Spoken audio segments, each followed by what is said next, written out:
ಒಬ್ರು ಯಾರೋ ಬ್ಯಾಡಗಿಯಿಂದ ಬಂದಿದ್ರು 1011 ದೀಪ ಹಚ್ಬೇಕಂತೇಳಿ ದೇವ್ರ ಹತ್ರ ಬೇಡ್ಕೊಂಡು. ಬಟ್ ಏನು ಮಷ್ಕರಿ ಆಯ್ತಂತಂದ್ರೆ ದೇವ್ರ ಪವಾರ್ ನೋಡ್ರಿ.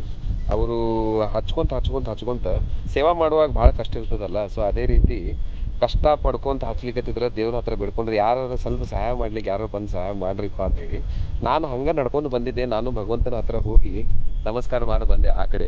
ನಮಸ್ಕಾರ ಮಾಡುವಾಗ ನಿನ್ನ ಸೇವಾ ಮಾಡ್ಲಿಕ್ಕೆ ನನಗೆ ಏನಾರ ಅವಕಾಶ ಮಾಡಿಕೊಡಪ್ಪ ಶೀತಾರೂಢ ಅಂತ ಹೇಳಿ ಬೇಡ್ಕೊಂಡೆ.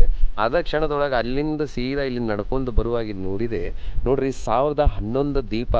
ಅವಾಗಿಂದ ಪಾಪ ಗಂಡ ಹೆಂಡತಿ ಇದು ಲವ್ ಮ್ಯಾರೇಜ್ ಎಷ್ಟು ಚಂದ ಭಗವಂತನ ಹತ್ರ ಬೇಡ್ಕೊಂಡು ಏನೊಂದು ಬೇಡ್ಕೊಂಡಿದ್ರೆ ಅಂತ ಅದು ಸಕ್ಸಸ್ ಆಗಿದೆ. ಸೊ ಭಗವಂತನಿಗೆ ಬಂದು ಹಚ್ತಾ ಇದ್ದಾರೆ 1011 ದೀಪ. ಸೊ ಅವ್ರ ಜೊತೆ ಹೆಲ್ಪ್ ಮಾಡ್ಲಿಕ್ಕೆ ಸಹಾಯ ಮಾಡ್ಲಿಕ್ಕೆ ಮೊದಲನೇ ಮನುಷ್ಯ ಇವರು ಬಂದರು ನೋಡ್ರಿ, ಎಷ್ಟು ಭಕ್ತಿನ ಹಚ್ತಾ ಇದ್ದಾರೆ. ಆಮೇಲೆ ನಾನು ಬಂದೆ. ನಾನು ಹೆಂಗೆ ಬಂದೆ ಗೊತ್ತಿಲ್ಲ, ನನಗೇನೋ ಹಚ್ಬೇಕು ಅನ್ನಿಸ್ತು. ನನ್ನ ಕರ್ಮಗಳು ಏನವ ಜೀವನದಾಗ ನನಗೆ ಗೊತ್ತಿಲ್ಲ. ಸೊ ನಾನು ಬಂದೆ. ಆಮೇಲೆ ಧಾರವಾಡಿಂದ ಪಾದಯಾತ್ರೆ ಮಾಡಿಕೊಂಡು ಇವಿಬ್ಬರು ಹುಡುಗರು ಭಗವಂತನಲ್ಲಿ ಬೇಡ್ಕೊಂಡು ತಾವಾಗಿ ಬಂದು ಕೇಳಿದ್ರೆ ನಾವು ದೀಪ ಹಚ್ತೀವ್ರಿ, ನಾವು ಏನು ನಮ್ಗೆ ಒಂದು ಅವಕಾಶ ಮಾಡಿಕೊಡ್ರಿ ಅಂತ ಹೇಳಿ ಈಗ ಭಕ್ತಿ ಮಾಡ್ಕೊಂಡು ಕೂತಿದ್ದಾರೆ ನೋಡ್ರಿ. ಯಾ ಬಾತ್ ಹೇ. ಎಲ್ಲರಿಗೂ ಹಿಂಗ ಭಗವಂತ ಬಹಳಷ್ಟು ಆಶೀರ್ವಾದನ ನೀಡಲಿ. ಎಲ್ಲರೂ ಮುಂದೆ ಜೀವನದಾಗ ಬೆಳೀರಿ.